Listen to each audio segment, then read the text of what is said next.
Well, I'll be waiting for this review for the very long time, and Jeep is now come up with some affordable prices as compared to the siblings. Let's find out what they are offering.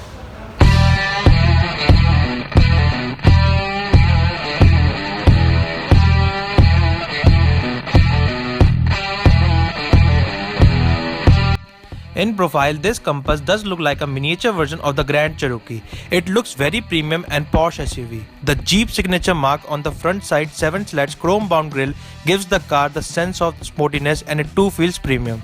These slightly bent sharp projector headlamps with LED DRLs which work really well. Now the side profile of the car has certain interesting elements. For example, this chrome strip that runs all around the car that divides the body from the roof that gives it a sort of floating roof design. You have the large and the square wheel arches makes the car more muscular than stylish. The well-defined shoulder lines and the sharp lines on the bonnet, and you have got the 17-inch polished aluminum alloy wheels which could be a bit bigger in size.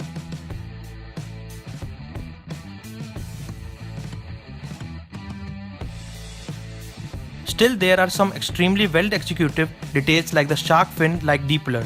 The clearance is huge, athletic styling and aerodynamic profile define the exterior of the 2017 Jeep Compass. The Jeep hasn't left any stone unturned at the back as well. The real profile of the car is amazing. You have got the segmented LED tail lights which look smart. Well, if you talk about the boot of the car, it's very square-shaped boot, and at the absolute end it's a relatively wide boot that isn't one of the deepest. With the rear seats down, the boot expands to over 700 liters. The lifting angle, however, is a bit high, and at 410 liters with the rear seats up, this car will manage to fit 2 big suitcases and a couple of handbags here and there. And hoisting heavy baggage would require some serious muscle.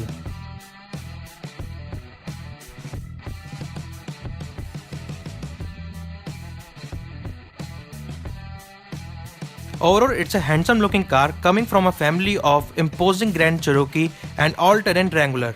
The Compass may have smaller footprint, but it definitely has the same genetics. The Compass may be a blend of style and sophistication on the outside, but on the inside it is mostly about being premium.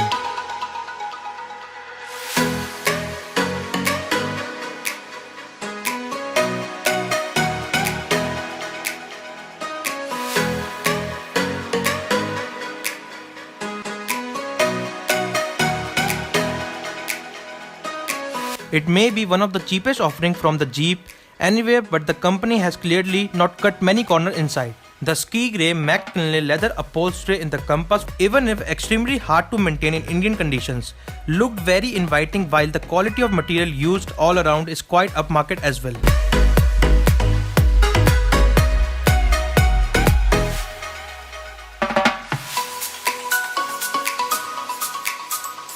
Even the smallest elements like door closing with the reassuring thug signals of a cabin which is well thought out.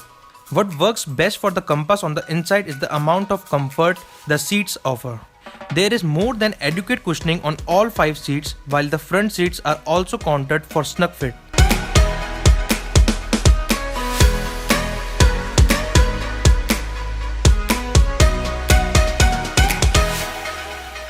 There is oodles of under-thigh support, and solid support for the lower back means that the long highway journey won't be frowned up by the family. What does not work too well are that the car could have a few more storage options than what is currently on offer. So although the dashboard and storage spaces under the armrest are adequate, large bottles and large power banks would best be kept in handbags. Another blemish on an otherwise flawless cabin is the use of shiny plastics here and there, especially the piano black finish surrounding the infotainment system and the AC vents. Here is where Jeep began trying too hard instead of keeping it simple.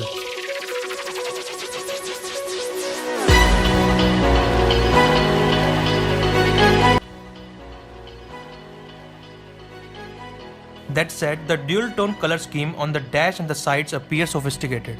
The SUV comes equipped with almost every convenience that one expects from a car at this price point. So there is dual-zone climate control, adequate USB and aux port, rear AC vents and rear seat armrest.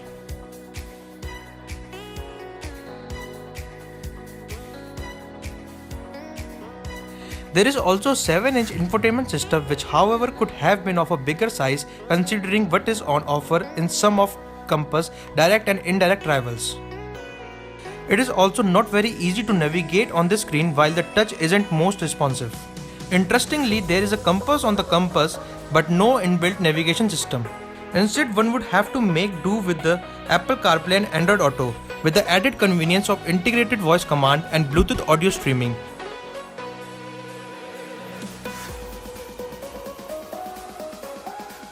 There are 6 speakers in the car as well.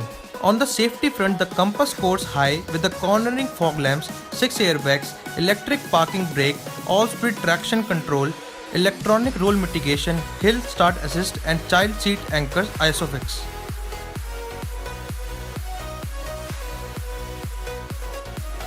While the compass also comes with the option of 1.4 litre petrol with a 6-speed manual transmission and the same with an automatic option. This review is focused on the trim which gets Fiat's 2-litre multi-jet diesel engine. At close to 170 horsepower of power, the spec on paper is quite commendable. Most of it does translate onto the road as well in the 6-speed manual transmission.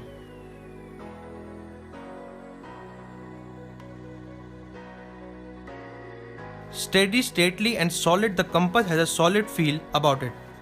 Thank you for watching this video. If you like this video, then hit the subscribe button, push the bell icon to get all the latest updates. Like, share and comment on this video and I'll be definitely come up with some cool stuff soon.